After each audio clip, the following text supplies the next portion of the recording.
Fala pessoal, tudo bem com vocês? Turma, vamos aqui seguir os nossos trabalhos nessa segunda-feira, trazendo esse quadro maravilhoso que é o Swish Responde, né? Swish Responde, que é um quadro onde eu respondo as perguntas que vocês me enviam, tanto aqui no YouTube como lá no meu Instagram, o @SwishTVBR. Já estou com as perguntas de vocês separadas, então só peço rapidinho para que você deixe seu like e se inscreva no canal. Bora então começar a responder as suas perguntas. Bom, primeira pergunta aqui é do Felipe F. Cruz. Com as novas regras sobre teto salarial, veremos várias mudanças nos elencos atuais das equipes? Bom, para quem não sabe, a NBA aprovou diversas mudanças relacionadas ao teto salarial da liga para a próxima temporada, né? A partir da temporada 23-24, a NBA vai ser bem mais rígida e bem menos tolerante com as equipes que não seguem o teto salarial, que extrapolam o teto salarial, coisa que o Golden State, Clippers e várias outras equipes cansaram de fazer nos últimos anos. A partir da próxima temporada, a NBA vai ser bem mais rígida e por conta dessa mudança, eu acho que sim, teremos algumas mudanças nos elencos. Acredito que as equipes que estão muito acima do teto vão acabar tendo que cortar alguns jogadores, vão acabar tendo que deixar de renovar com alguns jogadores. Por exemplo, o Golden State, que é o time que está mais acima, né, do teto salarial, assim como o Los Angeles Clippers. Essas duas equipes vão ter sim que abrir mão de alguns jogadores, vão ter que deixar de renovar com alguns jogadores e principalmente vão ter que dar uma segurada nas contratações. Um jogador que pode acabar deixando o seu time por conta desse aumento na rigidez em relação ao salary cap é o Draymond Green, né? O Draymond Green, ele tá buscando a renovação máxima e é muito difícil imaginar o Golden State podendo, né, dar essa renovação para o Draymond Green, né? Então, o Draymond Green é um cara que pode acabar deixando o time. Eu não duvidaria de ver o Austin Reeves saindo do Lakers por conta desse receio, né, do Lakers em sofrer as punições impostas pela NBA. Tem um vídeo no canal onde eu explico certinho as punições que essas equipes vão sofrer, mas, né, de forma resumida, incluem perda de escolhas perda do direito de poder trocar escolhas de draft, perda também do direito de contratar jogadores do mercado de buyout, dentre várias outras coisas. Então, acredito que sim, tá? Acredito que as equipes que estão muito acima do teto ou que estarão, né, chegando perto, né, de ultrapassar o teto salarial, acho que essas equipes vão dar uma cortada em alguns jogadores e vão deixar de contratar e de renovar alguns contratos. Acho que os elencos vão dar uma leve mudada. Próxima pergunta é do Maxwell Costa 444. Em um duelo de dominância, quem você acha que é mais dominante? Giannis ou Shaq? Cara, é muito difícil porque são eras muito diferentes, né? O Shaq, pra mim, em questão de dominância física, é o jogador mais dominante da história da NBA até hoje, né? Eu ainda não vi um jogador tão dominante como o Shaq foi, mas eu acho que o Giannis tem condições de talvez um dia ultrapassar o Shaq. O Giannis, ele é o jogador mais dominante da liga hoje em dia, né? Ele é o mais dominante. Talvez seja o mais dominante dessa última... É que o LeBron também foi dominante pra caramba, mas o Giannis e o LeBron são os mais dominantes dessa última década.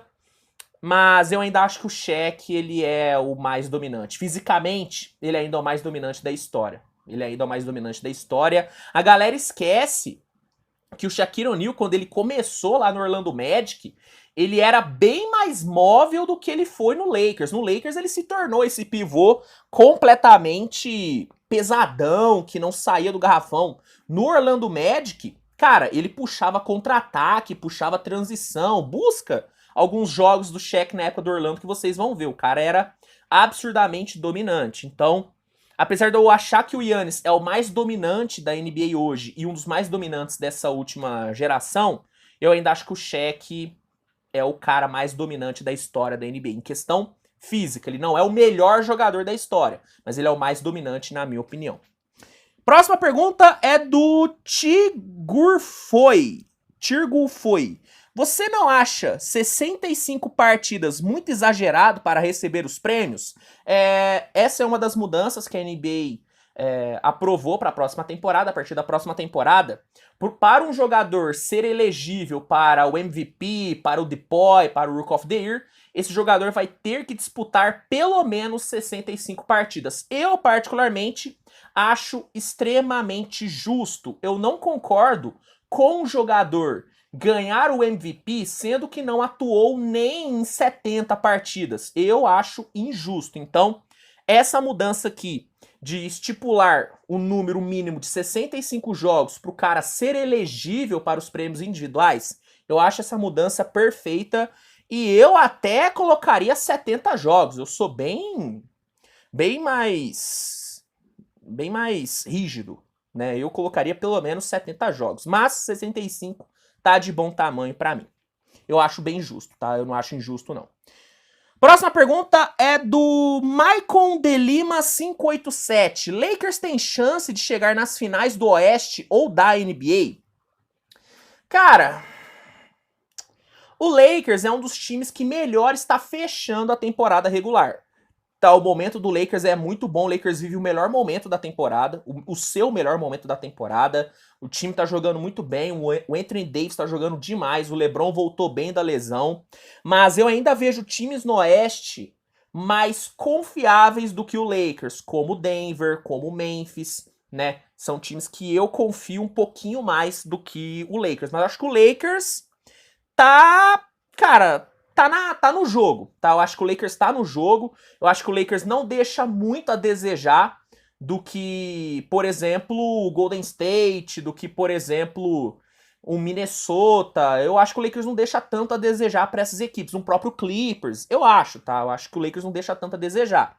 Não descartaria o Lakers para uma briga por final de conferência. Final da NBA eu acho difícil. Mas final de conferência eu não descartaria o Lakers. Mas eu ainda vejo equipes um pouquinho mais preparadas. Como eu disse antes, Denver, né, Memphis, o próprio Phoenix Suns. Nossa, o Phoenix Suns está bem mais pronto que o Lakers, na minha opinião. Então, não acho impossível, mas não seria a minha aposta. Não seria a minha aposta. Próxima pergunta é do Lucas 7. Qual a maior decepção da temporada? Sem dúvida nenhuma, Dallas Mavericks. O Dallas é a maior decepção dessa temporada. Mesmo que o time consiga uma classificação para o play-in ali na Bacia das Almas, ainda vai ser a grande decepção da temporada. Um time que fez as últimas finais de conferência, cara, assim, não deveria estar na situação que está hoje, né? O Luka, pelo que esse cara joga, o time deveria sim estar numa situação mais tranquila, né? É um time que tem Luka Doncic e Kyrie Irving, velho. Sabe? Hoje o Dallas corre um risco real de ficar fora do play-in, o que é um absurdo. Então, independentemente se o time conseguir ou não uma vaga pro play-in, pra mim o Dallas já é de longe a maior decepção da temporada. Temos algumas outras. O Chicago pode ser considerado uma decepção. O próprio Golden State, né, pode ser considerado uma decepção. Mas o Dallas, pra mim, é de longe a maior decepção de todas. Lucas Radar 27. Você acha que o Bridges já pode ser considerado um franchise player?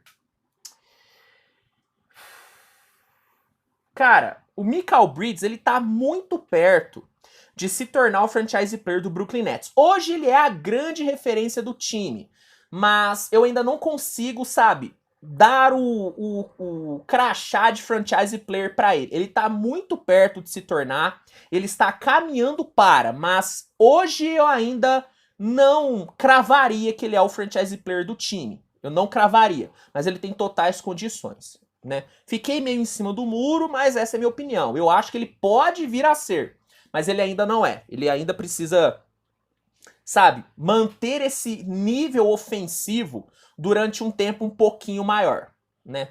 Se ele chegar na próxima temporada e conseguir sustentar uma média de 25, 26 pontos por jogo, eu acho que aí sim ele vai poder ser considerado um franchise player, mas eu ainda quero ver um pouquinho mais desse Mikal Bridges sendo mais protagonista no ataque, tá? Eu acho que deu pra vocês entenderem. Próxima aqui é do Costa GS. Você acha que o Doncic sai do Dallas?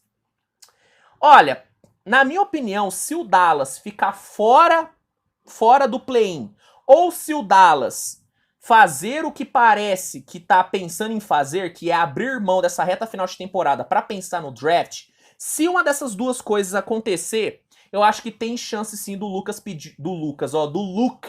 pedir uma troca. Eu acho que tem chance sim. Mas caso o time vá para o play-in, eu acho que o Luca ainda vai, sabe, ainda vai tentar mais uma temporada. Mas o Luca é um cara que eu não vejo ficando em um time só por gratidão.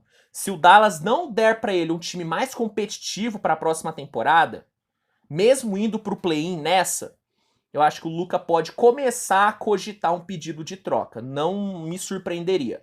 Mas, como eu disse, se nessa temporada o time ficar fora do play-in ou desistir dessa reta final de temporada para pensar no draft, se uma dessas duas coisas acontecerem, eu acho que o Luca pode sim acabar pedindo troca, tá bom? Eu acho que ele pode sim acabar pedindo troca.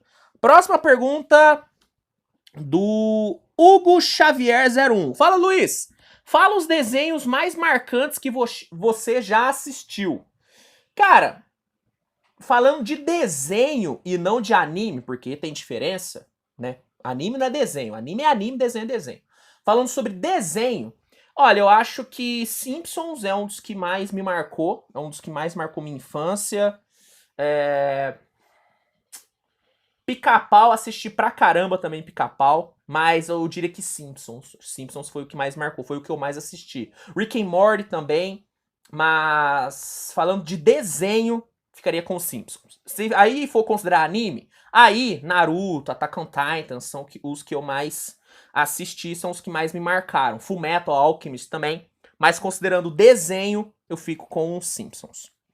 Próxima pergunta do Olavo 07. Num confronto entre Lakers e Warriors no primeiro round dos playoffs, quem você acha que passaria? Cara, difícil, hein? O Warriors vai ter a volta agora do Andrew Wiggins, né? Tem o fator Stephen Curry. O Warriors é o time que mais sabe vencer nos playoffs dentre todos os times da NBA atual. Só que o momento do Lakers é melhor, né? O Anthony Davis tá jogando muito bem. E o LeBron no playoff é embaçado. Cara, seria uma série muito boa. Seria uma série muito disputada. Eu queria ver essa série. Mas talvez pela experiência e por saber muito bem o mapa da mina, eu diria que talvez o Golden State tivesse um pouquinho mais de vantagem. Mas o Lakers teria totais condições de eliminar o Golden State. Mas eu se tivesse que apostar um dinheiro, eu apostaria no Golden State. Mas série de 7 jogos. Seria uma série muito disputada mesmo. Marlon Lugran.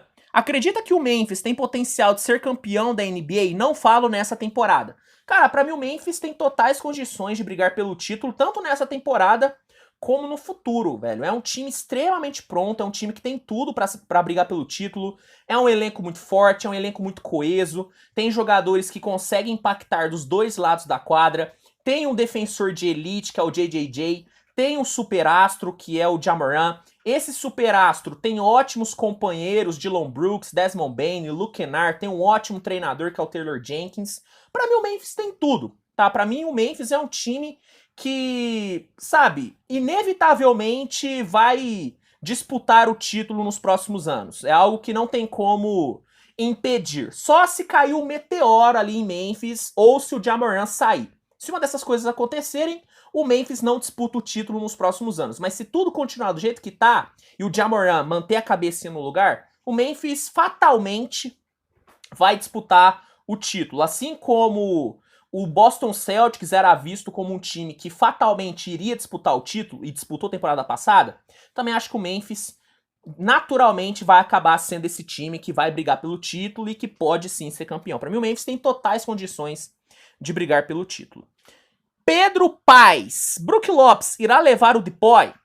Cara, o Brook Lopes é um dos grandes favoritos, tá? Pra mim ele tá muito na briga, só que hoje, entre o Brook Lopes e o Jaren Jackson Jr., eu daria o prêmio de Depoy para o Jaren Jackson Jr., tá? Eu acho que o impacto defensivo do JJJ foi um pouquinho maior do que o do Brook Lopes, né? Eu vou, nessa semana, provavelmente, trazer um vídeo com os meus palpites para os prêmios individuais, mas eu já adianto aqui, o meu DPOY é o JJJ, mas o Brook Lopes tem totais chances de ganhar, e se ele ganhar do JJJ, não vai ser injusto, tá? Porque a temporada defensiva desse cara foi absurda. Próxima pergunta é do JP Victor 08. Qual foi o melhor jogador que você viu atuando pelo OKC? Falando sobre auge. O auge do Duran no Oklahoma foi sacanagem, tá? O melhor jogador que eu vi atuando com a camisa do Oklahoma foi o Kevin Durant, ali de 2012 até 2016. Foi o melhor jogador que eu vi. Né? O auge do Duran no Oklahoma foi sacanagem, só que o auge do Russell Westbrook, o 2017 do Westbrook, foi bizarro. Foi bizarro. Mas melhor jogador não tem como fugir. Kevin Durant. Kevin Durant é um jogador melhor do que o Russell Westbrook.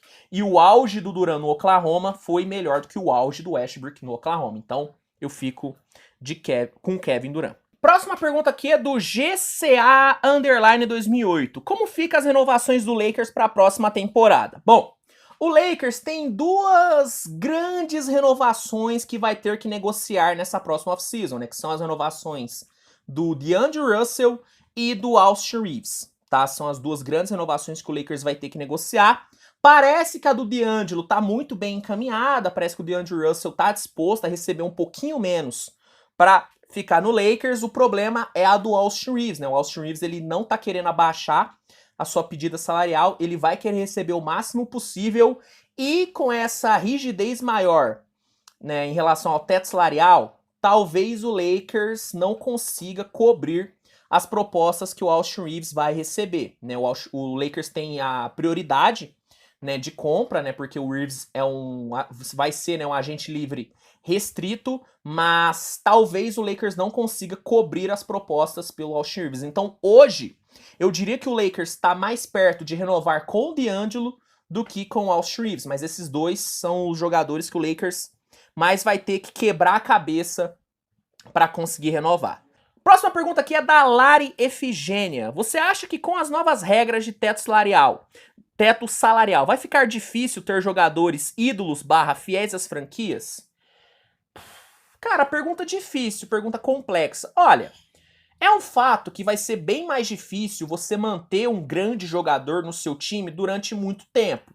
Porque, né, esse cara vai receber um contrato muito grande, esse cara vai querer um contrato muito grande e talvez, né, a equipe não consiga pagar por conta das novas regras, né, envolvendo o teto salarial. Então talvez se torne mais difícil você manter esse cara durante muito tempo. Porém, se o cara for realmente fiel à franquia, ele pode abaixar a sua pedida, ele pode aceitar renovar os seus contratos com um valor salarial menor. Se ele quer ser fiel mesmo, ele pode abaixar o seu salário. Mas o que vai acontecer é que se um jogador como, por exemplo, Damian Lillard, quiser ficar num time por 10 anos recebendo o máximo nas suas renovações, ele não vai mais conseguir, isso não vai mais poder acontecer, porque as equipes vão ter que ficar ali dentro do teto salarial. Então, ao mesmo tempo que vai ser mais difícil, pode acabar não sendo tão difícil assim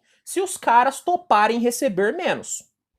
Ah, Luiz, é cruel com os jogadores. É cruel, meu amigo, mas é assim que funciona. Teto salarial existe para ser seguido. Se não segue, não tem o que fazer. Então, é isso, né? Vão ter que se adaptar. Vão ter que se adaptar, tanto as franquias como os jogadores. Verdade é essa.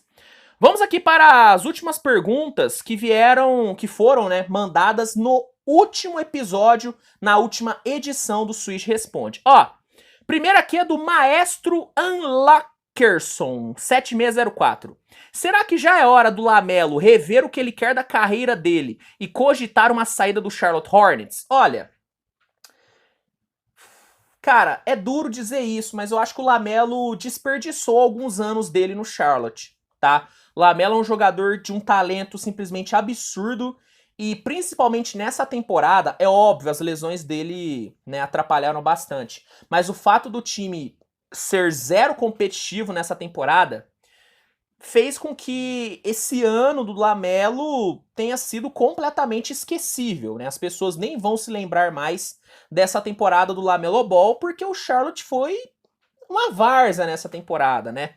É um time que, sendo sincero, eu não tenho uma perspectiva muito boa para os próximos anos. O Charlotte é um time que está muito longe de brigar de fato com os grandes da Conferência Leste. Mesmo se pegar o Wembanyama nesse draft, ainda vai estar 2, 3 anos atrás de outras equipes, como por exemplo o próprio Orlando Magic, que para mim está muito mais pronto do que o Hornets. Então é difícil, cara, é difícil. O LaMelo, ele tem muito talento, ele parece gostar de Charlotte, então eu não diria que tá na hora dele sair do time, mas eu diria que tá na hora dele sentar com a diretoria e ter uma conversa séria do tipo, ó, o que vocês estão planejando?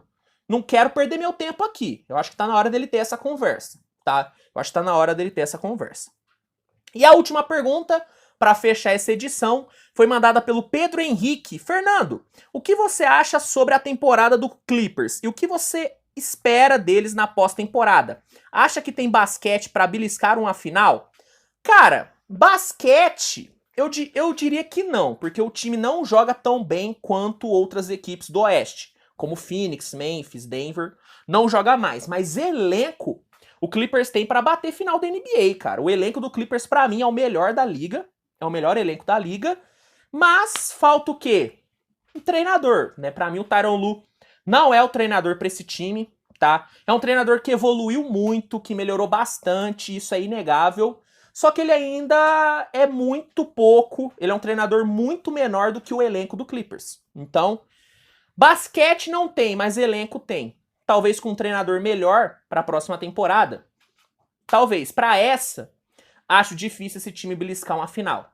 Acho difícil. Acho bem difícil. Bom, se gostou do vídeo, deixa o like, se inscreve, compartilha com seus amigos. Dá uma olhadinha no primeiro comentário fixado, porque vai ter o link que vai te oferecer o NBA League Pass com desconto e com período de teste grátis. O League Pass é a melhor plataforma de stream de jogos da liga, então se você ainda não tem o League Pass e quer ter com todos esses benefícios, é só clicar no link que tá no primeiro comentário fixado. E é isso, galera. Tamo junto, grande abraço e a gente se vê mais tarde no decorrer da semana com mais conteúdo. Tchau, tchau.